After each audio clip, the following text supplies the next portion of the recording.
Hi, welcome back to the profile where we tell stories to inspire, motivate, and empower through voices. My name is Christine Yosenga, and today with me is Uncle Zaak and Debbie, and we want to talk about the rights of children in our society or in our communities and how we can make them more comfortable living with us.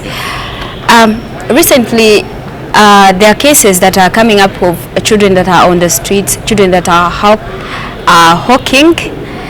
I mean, we meet children on the way selling things here and there. What do you think about that? Do you think it is okay for a parent to send out their child even if because they don't have money? Well, in my own opinion, I would say that, of course, it's not really safe. It's not wrong, but it's not safe for the child to be out there in a very dangerous world like now, where we have even when someone is jogging is mugged on the road or even killed. So as parents, they should put in consideration that I am taking this child, I'm taking them to go out there to sell these things, maybe to hawk goods or to buy things, but are they safe where they're going? The environment right now is not really safe for even a grown-up woman like me, okay? So how about a 9-year-old girl who is going out there selling tomatoes, maybe let's say hawking onions, selling water, selling maize? You know, it's not really safe, but I wouldn't say it's really wrong, because on the other side, even if it is not safe, the right now we are having, of course, the law saying that children have to go to school, yes, but in the aspect of a parent who really can't afford for a child to go to school, I don't think it is really so wrong for them to not be able to go and help the family earn money. Of course, it is not right, but it's not wrong. Now, if I'm looking at the other way, it's also a way of training the child to be a business-minded person, even if it has its own wrongs, okay?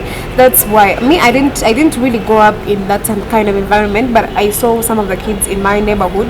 They used to go and sell maize and water, and we used to also buy from them, you know. But you know, this also comes in that this kid will grow up, let's say at 15, they are now business minded, okay, which is good. They can open up a business at 19, maybe at 20.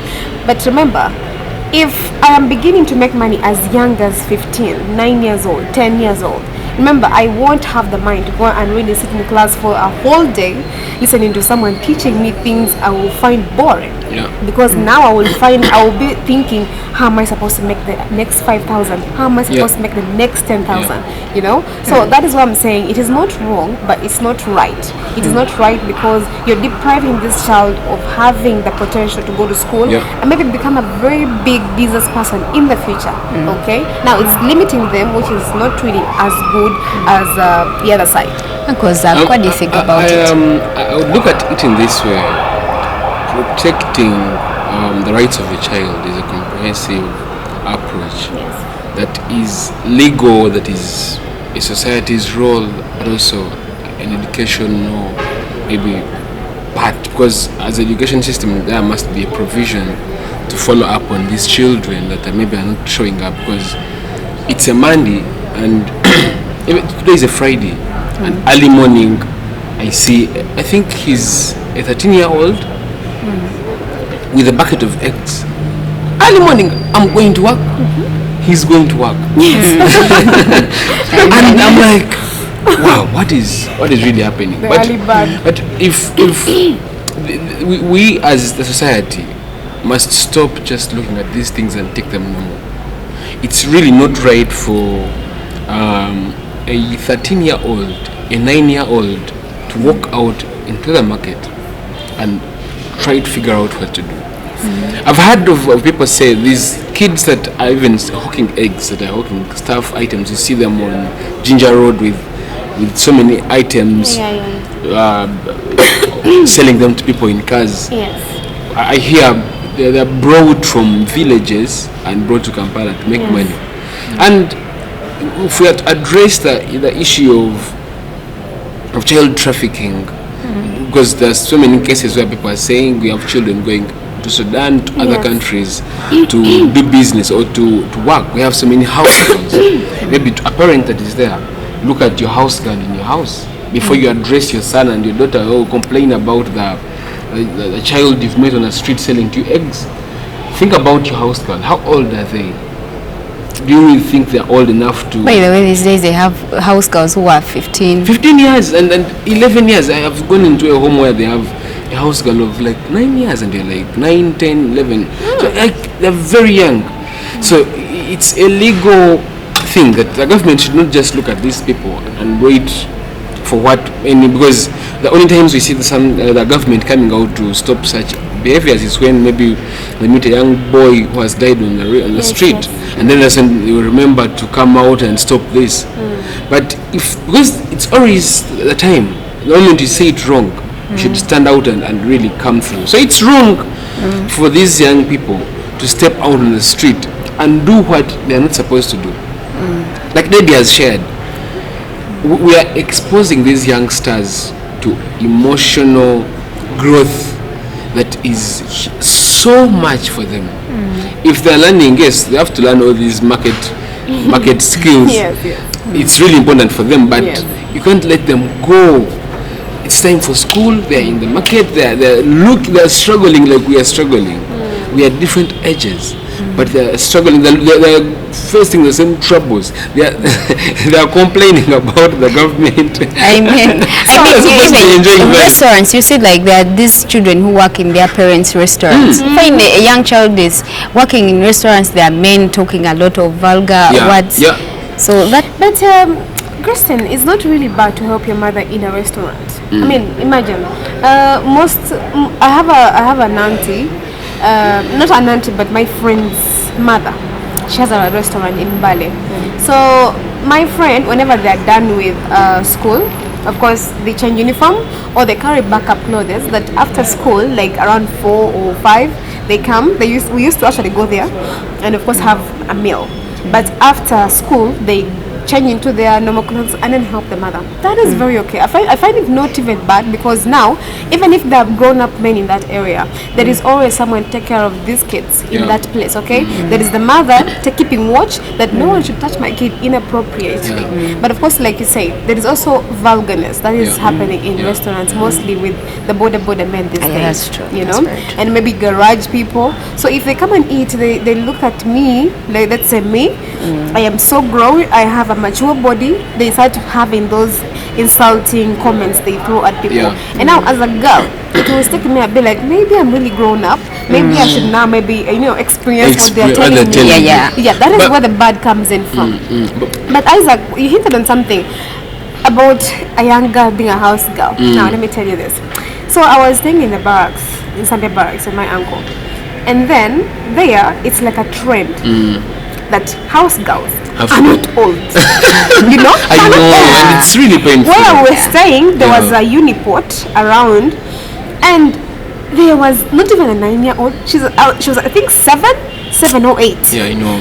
This girl used to wash clothes. I know. She used to cook, fetch water with big jerry cans. You know these ones with the bottles? She used to carry them. She used to carry the baby on the back. And I am like, what time does this kid get to rest? I know. One time I was fetching water at night at 10 to go and bathe. She was outside, she was crying, but she was fetching water. And I asked her, what is the problem?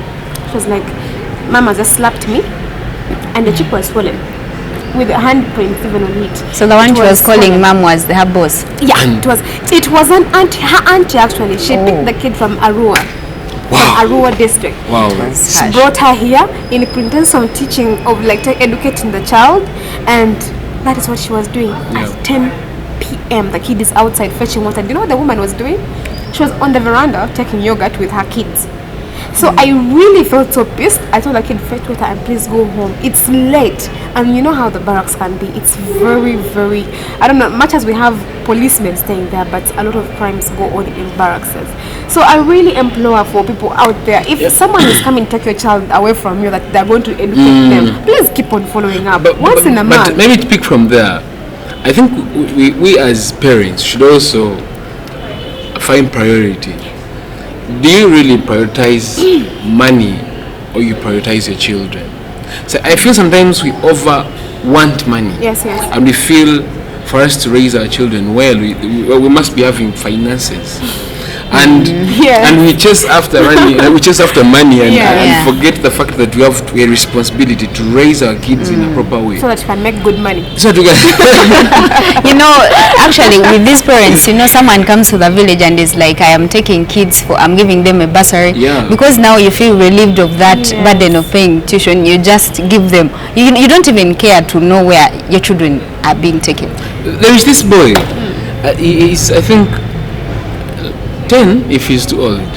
He lives with a grandmother. The grandmother has a bar, and you know how they separate. They put a curtain to make the other side a bedroom and this side a bar. So they live in the same place. So the boy is there. He doesn't school. So I reach him and I'm like, man, how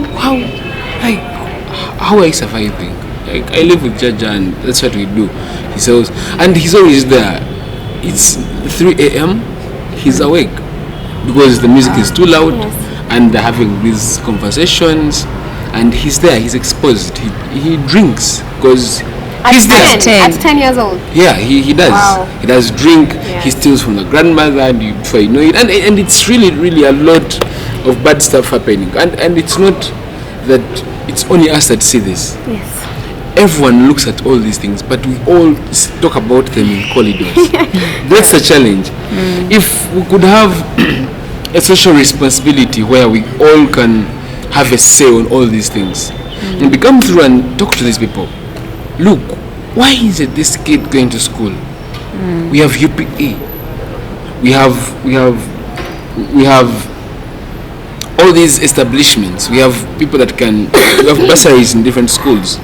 But we still have lazy parents that think the addition of your son going with you to your restaurant, like she said, for the whole day, you're not paying another worker, and you feel you're saving. You're saving. But it's really, it should go to a social responsibility. Even I know the government might not come through very immediately to enforce all these laws, but as a society, what are we doing? So there was a story that was run on New Vision. So there was this lady. She has an organization. She has her brokers. Okay, so what they do, they have agents in almost all the big districts in Uganda. So she gets people from Karamoja region, and then she tells them, I need girls or I need boys, this age, this potential. So they put them in trucks. Of course now these days there are a lot of checkpoints in Karamoja region. You don't just pass with anything, okay? So they put them in trucks and then they cover them maybe with grass or maybe a lot of jerry cans to confuse them. Of course. So funny but heartless. painful. Very painful. People are so heartless. So imagine in that place, it's very hot, you're very stuffed, you're not given a lot of food or water. You travel from there up to Kampala, but what they will give you to do is to beg, to pickpocket, or to steal. But after stealing, that money is not yours. No.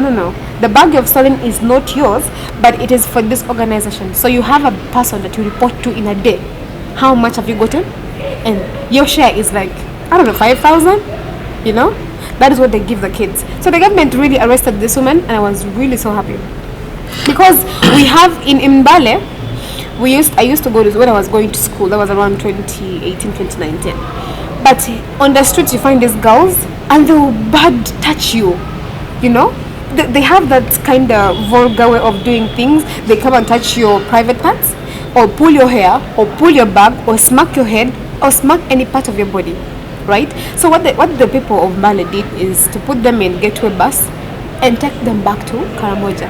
But still, even if you take them there, they've already tested how good being here is. And every morning, if we can have maybe people that don't know, you see, post office, Clock Tower post office, just opposite it there is, some petrol station there. There is a long line of street kids that comes. I think they live in the same hall or something. I think they live in the same point, like you said. I see them every day. I've really been yearning to maybe do such a story and maybe follow up to know where they go. But what hurts is that police is there. Like police sees The them. government also, because those people drive their cars every day. They drive their cars to work. They see them and they're doing nothing. But we as citizens, sometimes we don't have as much power to stop such a habit. But it's a call to all people that are really in charge of all this. We have the children's council, and I don't know what they do. I mean that even the organizations that look out for children. I know. What children do they are they having? No. By the way, in Bali we have CRO. Children, is it reserve something organization? So CRO came to Mbale and they were giving scholarships to those street kids who don't have parents, the orphans, the unable, right? And they were placing them in a different schools. Even in my school, they were there, right? But these kids were brought when they were young and they were taught the art of getting money. Even if you put them in school, they will be there for one week. In a week they come like twice, you know. Even if I give them school uniform, shoes, books and everything, they already have in their mind, I have to be making money today, okay? So that's how I am going to be. These kids dropped out before we could even finish a term. And you can't really blame the organization. You have to blame the parents, because these days, much as you say the community has a say in upbringing of children, but these days it is personalized. It's my child. It's my child. It is not your child. You beat my child, we're having a police case. Okay?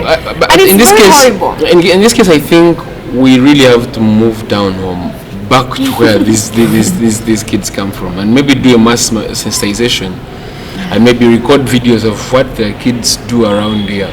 Because if you move around, I think it's not official statistics, but I think about 70% of house girls in Kampala only are from Kalamoja, and because I don't know why they know English. I mean, yet they don't use it at their places. At their place, yeah. But so that means maybe they have some level of education. I know, because they know English. You move to families, they have these young girls, and there is this one person that I was talking to, and they say the moment they come this side, they make sure that they disconnect them from their home, and they are working. You know, they don't know even how to leave that place to maybe to a bus park and go. Yeah, maybe I feel like every time. I feel like they should also, like, when you're picking up these children and you want to help them, maybe put up rehabilitation for them to, teach them the proper way of a child. Yeah. Because some of these have lost track. They have lost that right of being children. Now they are into the other world of the street. Yeah. So even if you keep them in school, they will not keep in school unless you first. It's really hard for them to come and learn with us. But if you can put a system of, because these shouldn't really listen. Like it's all about the effort that the government puts. If the government can invest in putting up homes and centers where these kids can be taken off streets and taken for sensitization and really show them what the real world is. But without all that, we shall keep having these children escape from school and go back to the street. Unless we train these that are already in Kampala, go back home and show their parents. If you're really not ready to take care of your child, don't give birth. If you're not ready to pay the price, like I've already said this.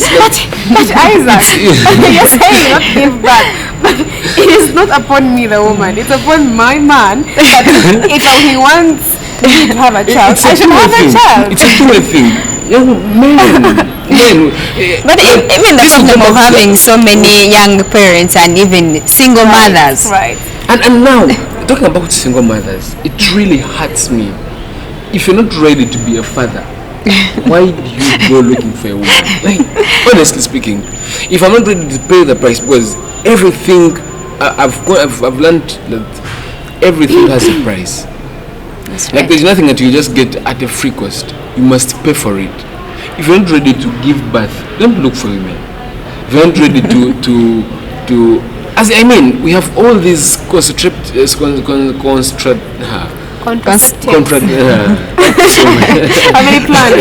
planning.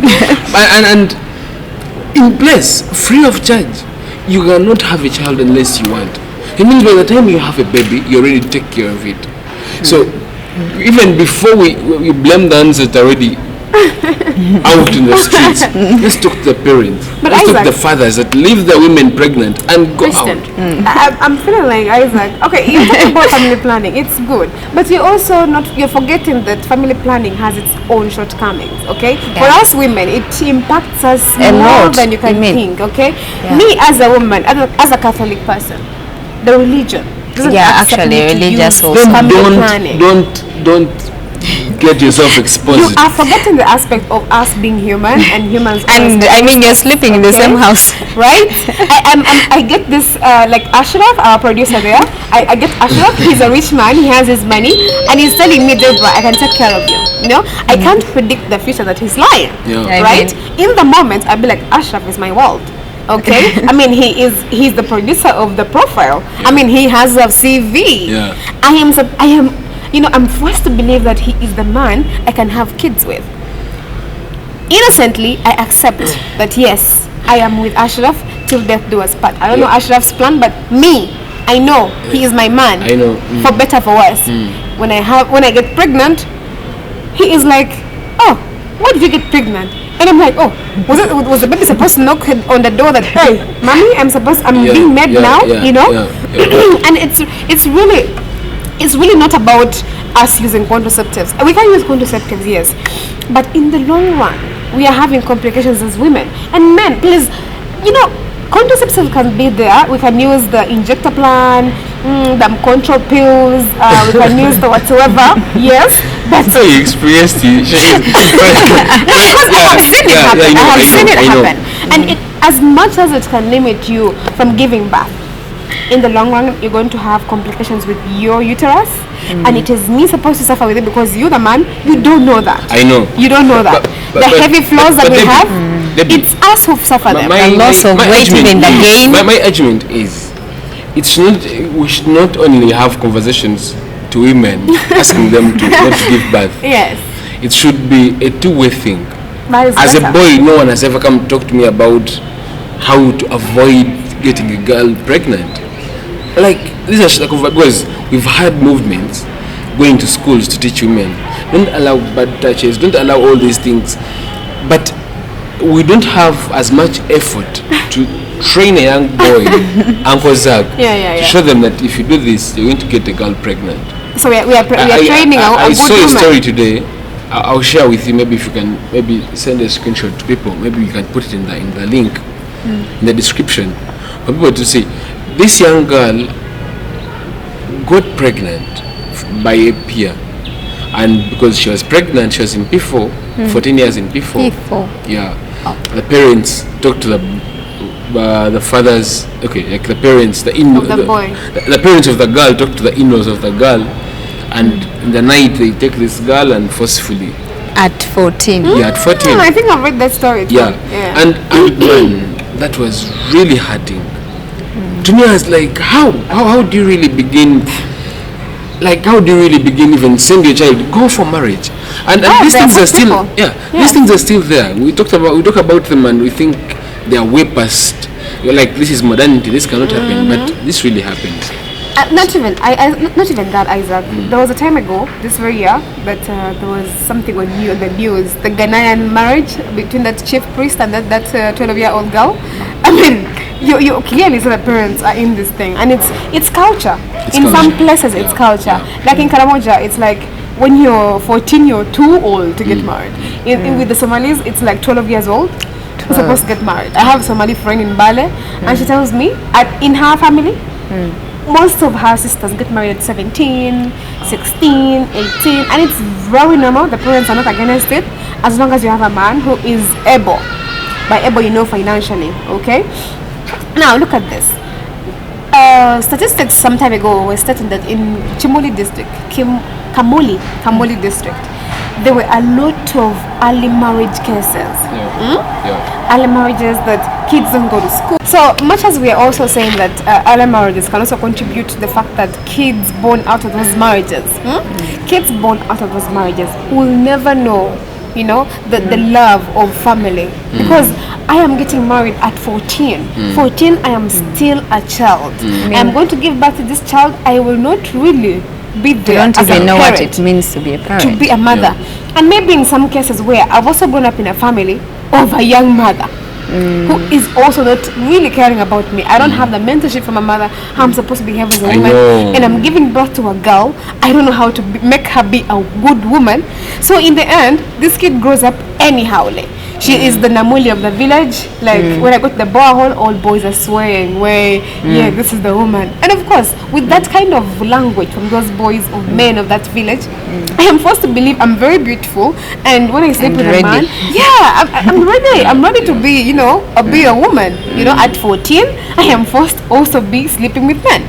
You know, because I don't have enough mentorship. So, and also, you know, one of the most painful things is that when these marriages happen, the LOCs are always also in the thing. You know, And they're looking. Instead of not allowing this to happen or take the case to police, they're also saying, as long as you give me Probably my also police needs training. I mean, I think we need to all be socially responsible.